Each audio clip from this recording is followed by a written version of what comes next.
Hi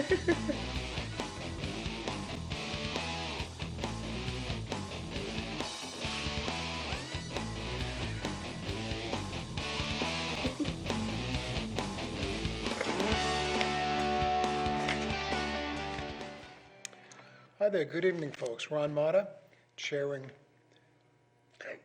Activate Worcester, and it's an inside joke. And I've got a chairperson, not a chairman, chairwoman, I'm not so sure anymore with all this sex routine. But at any rate, whatever it is, in terms of the title, it's the person behind the title that makes it work. And we've got Kathy Roy on tonight. Kathy has been with us several times before. And Kathy pretty much runs the Worcester Republican Committee. And she's done yeoman work, if that's a good term to be using. She's done yeoman work in building this thing back up, getting some momentum going, getting some real, in my view, quality people involved who are coming up with, I think, some terrific programs to help the community, and not just the Worcester Republican community, if you will. And tonight she's going to share some of those things with us. And it's not easy to do these things. It's volunteer, and there's a lot of pressure to do things and make things happen, and to redirect the activities of divergent people who don't work for you and don't get paid. So in English, it's pretty much of a thankless job, which is why she's crazy enough to do it. And it's much appreciated because it's a burnout, and we don't need her to burn out because she's got a lot of irons in the fire. And once again, we welcome you to the golden EIB microphones here. And it's great to have you on again, Kat. It really is. Thank you for joining us. What I wanted to pretty much have accomplished in these 25 minutes or whatever it is to give us kind of an update, almost on a monthly basis, of what's going on within the confines of the Worcester Republican Committee here in the city. And you have the microphone, it's all yours. Enlighten us, and collectively and me individually, please. There are so many things I'm so excited about. First of all, we are keeping on top of the Worcester City Council and what their agendas are. And the agenda comes out on Friday at 5 o'clock. Mm-hmm. And then we get together on Saturday mornings and we go through them. And you go through the different We go through the different points. And then we talk about, what do you think? So everybody has their share of time to say, well, gee, like, I don't understand what this is. And then I go back and then I find out, like, what does this mean? I'll go and talk to the city solicitor, or we've sent letters to him. And we try to kind of dissect. And if there's something that we think is not going to help the community, we organize and we call in.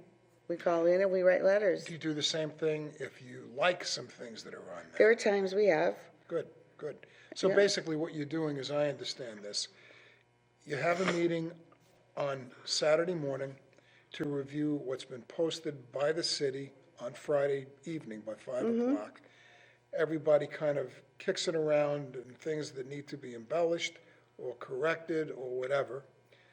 And then that happens on Monday because the council meetings Council's are on Tuesday. So if there's something that we see that we think would be a detriment to the community. Give me an example. The vax. There was a person who put on the agenda, his name was Doug Arbetter, and he wanted people to be able to show their vax passports. And that would have hurt businesses, it would have hurt the gyms, it would have hurt generally any type of business that you'd walk at, Cumberland Farms. So we saw that, we organized and we developed a plan, and by the time we branched out, because everybody has a job to do, 500 people were on the phone against it. Really? 500. 500? Yep. Wow. The city clerk took in three 3:25, I believe, and there was still 200 people online. And what time did these phone calls begin? They start, the city council meetings start at 6:30. Yeah. And then, So right the phone calls after, begin, yep, and then you have to get in queue. If you have something that you want to talk about, you have to get in queue around 6 o'clock. And there are a lot of things because it's only a half-hour venue window. So, yeah, but we had 500 people by the time we were done to say no. that's great. Because once again, folks, as you know, the show is called Activate Worcester, and that's a pretty damn good example of people being active and responding to something that they either like or, in this case, dislike intensely. Well, the other one is about rent control. And we've talked to the Landlords Association. You know, it's so hard to talk about because you do know that there are people who are struggling. Many And people on the other hand, if the landlords cannot get their rents, they can't pay their bills. There's got to be some way to find some semblance, some happy medium. Couple things. The idea of people just being able to live rent-free is kind of a socialist thing, and that's a beautiful thing if the city or the state or the country or the nation, whatever, if they're picking up the tab for everybody's rent. People like AOC would like to see that happen, and that's wonderful, but that's not what you do with capitalism. And a couple of points about this. I just read this the other day. As we all know, despite the lies that you hear from Biden and Ginger Jen, that, things are, they're perking right along. Yeah, they sure are. Guys, I think you know this. Cars are up 40%. Used cars are up 40%. Gasoline, that they lie to you, is, they're a little... No, excuse me. A year ago, gasoline was about $1.89. Now it's about double. Correct. So that's way more than 40%. You know what's happening with your food. You know what's happening with all sorts of other issues. But to the point of rent, in this country, rents have gone up almost 30% under the reign of Joe Biden. Period. Okay? Your rents are up 30%, and in some cases, a hell of a lot more than that. So because of that, so many people are getting squeezed, it's unreal. And But the I'm problem, sorry. Ron, is that if you squeeze the landlords, they can turn these three-decker, beautiful, beautiful, historical apartments into condos. So who And the people that are benefits living from there that? now are going to be booted. Absolutely. This is exactly what's happened in Boston. Yep. Where you had all these older places, at Beacon Street and so on and so forth, and Arlington Street, et cetera, that people picked up for a song, and they refurbed them, made them very, very nice, and then the rents escalated, and then just like you say, they became condos, and now it's for the hip and trendy. And the rank and file people that really make up the guts of a city, they've been booted. And because I'm a quote-unquote senior citizen myself,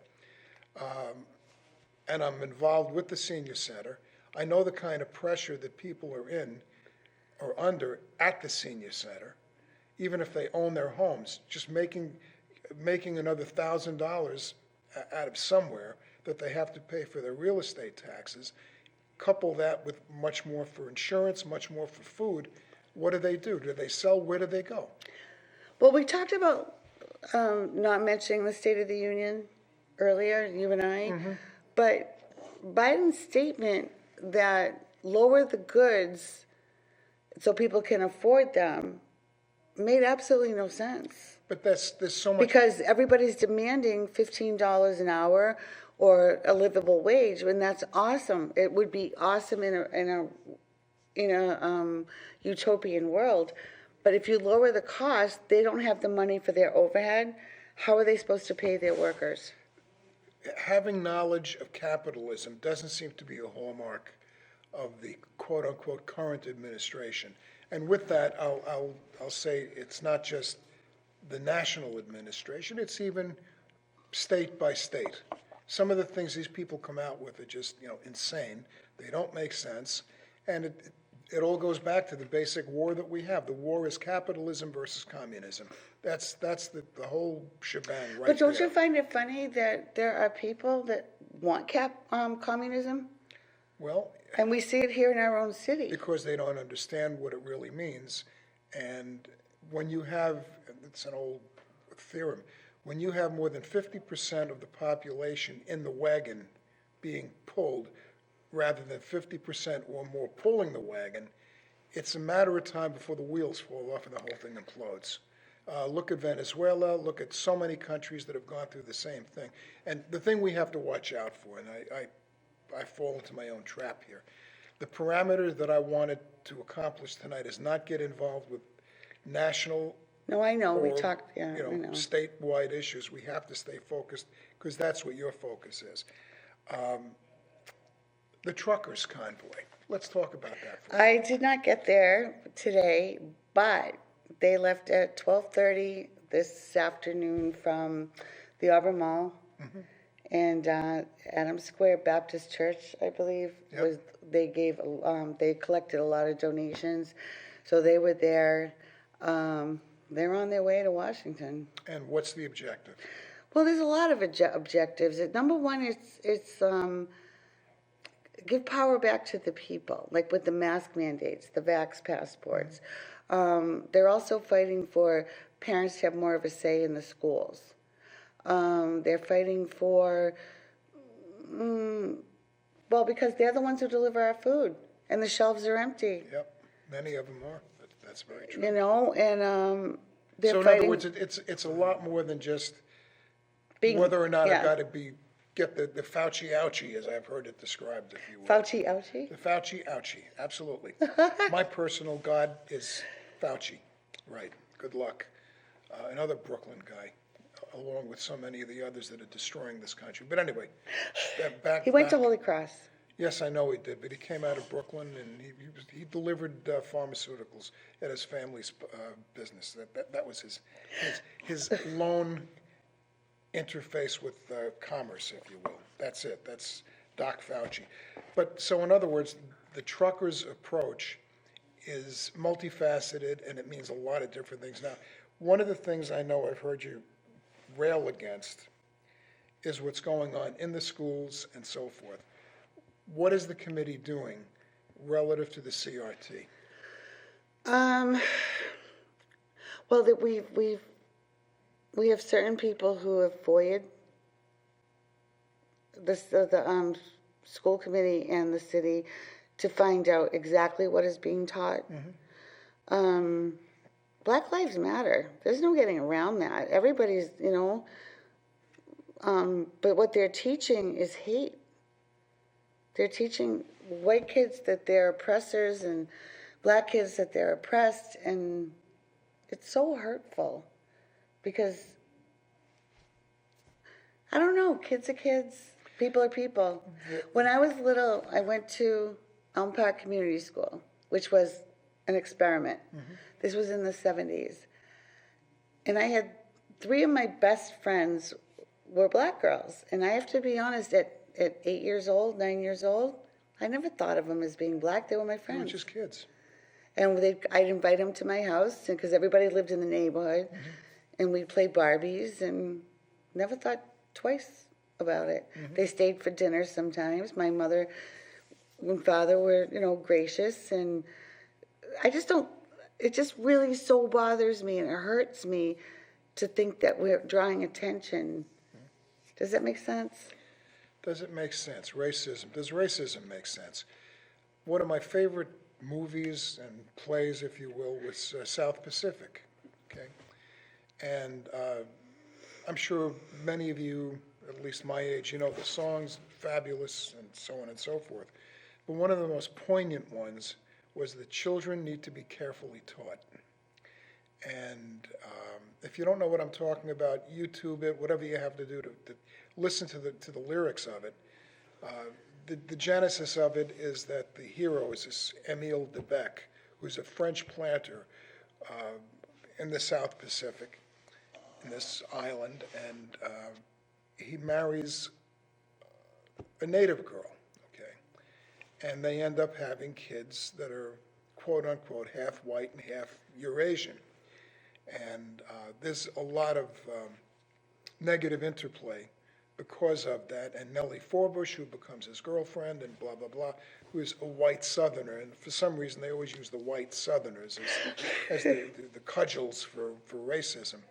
But Kathy, to your point, this is why the CRT thing is so devastating and so crazy, that you're training the kids early on to be aware of that kind of situation and polarizing one versus the other. Right. Which is really, if you think about it, one of the real tenets of communism. What you have to do is divide and conquer and make everybody feel like they're being done in, quote unquote, by the man, and to hate everybody else who's not exactly like you are. I've had friends of all different ethnicities, religious backgrounds. I don't know. I've treated them all the way I want to be treated. So it's hard for me. I am a racist. I am a human racist. And to my way of thinking, and I've met people all over this country and beyond, and there are some stinkers in every culture that I've met, and there are some wonderful people. And that's really what it kind of boils And you know what down really to. bothers me on a federal level is black conservatives are being taught, like they're being treated like they're Pariahs. I know. How about we all work for the same goals of making freedom? Yeah, but we don't have the same goals. That's the genesis of it, again, to use that word. Anyway, and I know we've talked before about teaching the sex ed thing in the schools, and you've had some pretty strong feelings about that as well. But it's, folks, when I say she's had feelings, she's really speaking for the people that have attended these meetings. And they're conservatives, and conservatives are into freedom, almost kind of bordering on libertarianism. And you don't take people's rights away, and you don't simply grab kids and they become the wards of the state, and we'll shove that whatever we want into their little heads, and you have no right to say anything. That's not how I see it personally. That's not how the Republicans see it. That's not how conservatives see it. And that's exactly the whole point of the 1619, to make that whole piece come together, which is just devastating. And I appreciate all the efforts that you've been involved with that. Again, back to the Republicans, back to things that are happening in the city. The committee is running job fairs and citizenship. I know, I struggle. I classes. can't say it. It's like my school upbringing. It's just not in the brain. We are going to That's a be toughie. running Tell the folks about that. for parents. You had me thinking about I know. 3 hours. No, we're going to be running, and we'll be advertising the citizenship classes. You said it right, better than I did.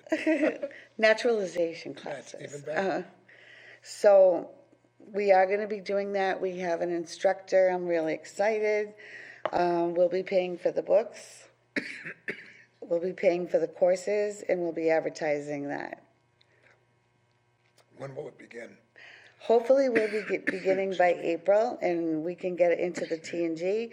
And we're going to go into the neighborhoods and give out flyers, especially in neighborhoods where we know where they are. We'll give them out in the Main South area, Grafton Street, Vernon Street, in the Canal District, and hopefully we get a lot of people that want to come and become citizens. And this transcends, they don't have to be little Republicans. Oh gosh, no. This is open to whoever. Yeah. That's great. And one of the reasons it's bothersome that on one of the tabled agendas for the city council is one of the city councilors wants people to be able to vote if they're not citizens. That's nice. Well, I have no problem with that. Well, They can think anything they want to think. That's fine. but if we Doesn't can, mean they're right. we can talk people into taking these free classes. We'll pick up the bill. Wouldn't that be pride And then we can have a party at the end for all the Well, people that became I think it citizens. would be amazing, and anytime you see any videos, if you will, of people that have just become citizens, these people, and I don't care if they're black, white, green, brown, anything, their chests are bursting with pride. And the more they understand about this country, what the basic premises of it are, and so on and so forth, it's just a real positive thing. And it seems like these people become the real Americans, whereas the rank and file who know nothing about our history, and I'm talking about people that are, their folks have been in this country for 100 years. Their knowledge of what this country is really all about, history and so on, and important decisions, right out I the think window. some of our new American citizens know more about history That's what I'm saying. than the children that go to school. That's exactly right, because they're interested in learning about it. And back to our friendly schools, what are they really teaching now in terms of history? You got Other me. than the 1619 folks, who have a Look, in completely... the 70s, my family, we watched Roots, and my heart broke with every episode. And I kept thinking, like, there were people minding their own business in Africa.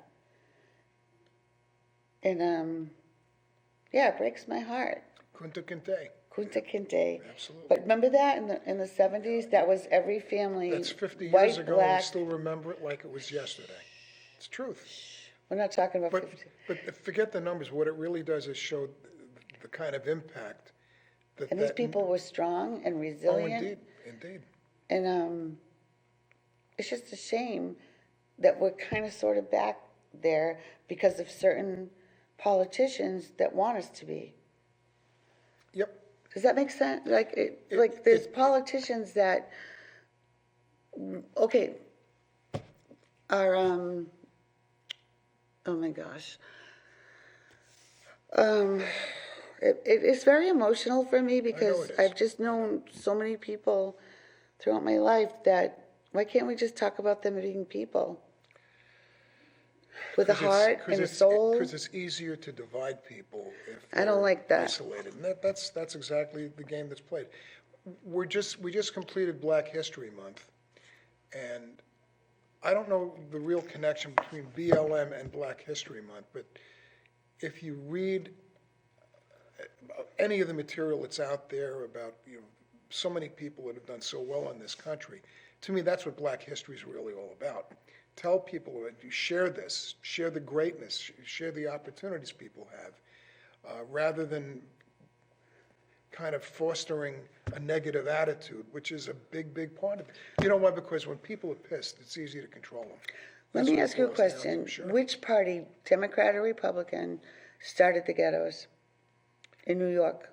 Gee, I wonder. Come on. Your Democratic Party did, Yep. plain and simple. And it's just not right. It is what it is. Tell me about the job fair. The job fair I'm very excited about because Tell us. we have so many people looking for jobs and so many people who are having trouble paying rent, so many people that are having trouble, but what better way to give them a feeling of, I did this. Mm-hmm. I got a job. I can do this. I can pay for my rent. I can pay for my family. Maybe we can even go to the movies. I don't know. So many people are struggling, and there's so many jobs out there. So what are we doing to pull this together? Okay, so what I'm going to do is we're looking for a big venue, a big one. And we're not only going to have, like, the mom and pops. We're going to have, like, Reliant Medical Group. We'll have people from Norton's, like, well, St. Cobain. I have inns there. And all these people that are looking for help, yeah, it'll be great. And people can interview there on the spot. And this is going to be under the auspices of the Republican Party? It'll be under the Worcester Republican City Committee because we want to give back. We want to help people. We want them to succeed. Love the idea. love the idea. I get excited because, people think of Republicans as sitting in a chair drinking Courvoisier and smoking cigars. Guess what? Like That's not this. reality. A glass of Cheers. water. There you go. Our water, Pick cheers. up. I don't even want to drink that again. I'll start. But you know what I'm choking saying? You know again. what I mean? It's like, we have to make Worcester better. Agreed. And there are so many ways to do it besides giving handouts or saying, we'll help you, we'll give you this, we'll give you that. Making people feel empowered that they have control over their own lives Amen. is so important. Well, the thing of it is, folks, you get the sense that Kathy is a very, very passionate person, passionate about what she's discussing.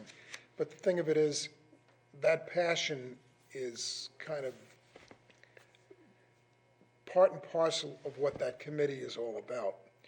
And you still have the meetings on a monthly basis, okay? Yep. What's the date of the next one? Next one will be March 20, the last Wednesday of the month.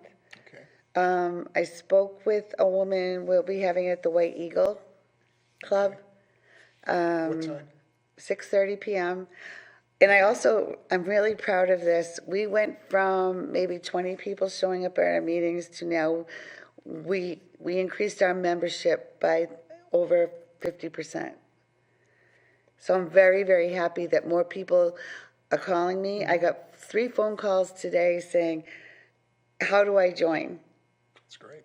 And people who just want to get involved. And Folks, years ago, as I understand it, when this committee was really rolling, there'd be well over 100 people who would attend these meetings. And that just makes for a healthier Worcester. And that's no knock on the Democrats, but there's a wide dichotomy between conservatives and non-conservatives. And if you can take some time, attend the meeting, see what it's all about, if you're comfortable with what you see, and you want to participate in helping other people doing the kinds of things that Kathy is talking about, feel free to show up. Doesn't cost you anything. At the White Eagle, I think it's the 23rd of no, last Wednesday of the month. last Wednesday of the month. I'm fuzzy right now, I can't remember the date. Please show up, it'll be well worth the time. Well worth the time. And Kathy, once again, thank you for updating us. Oh, I with could what's go on going for another hour, to be honest. I know you can. Come to the meeting and you'll hear it go on. Guys, thank you very much for watching us again. Please watch next week. We'll have a good show for you then as well. Thank you. Good night.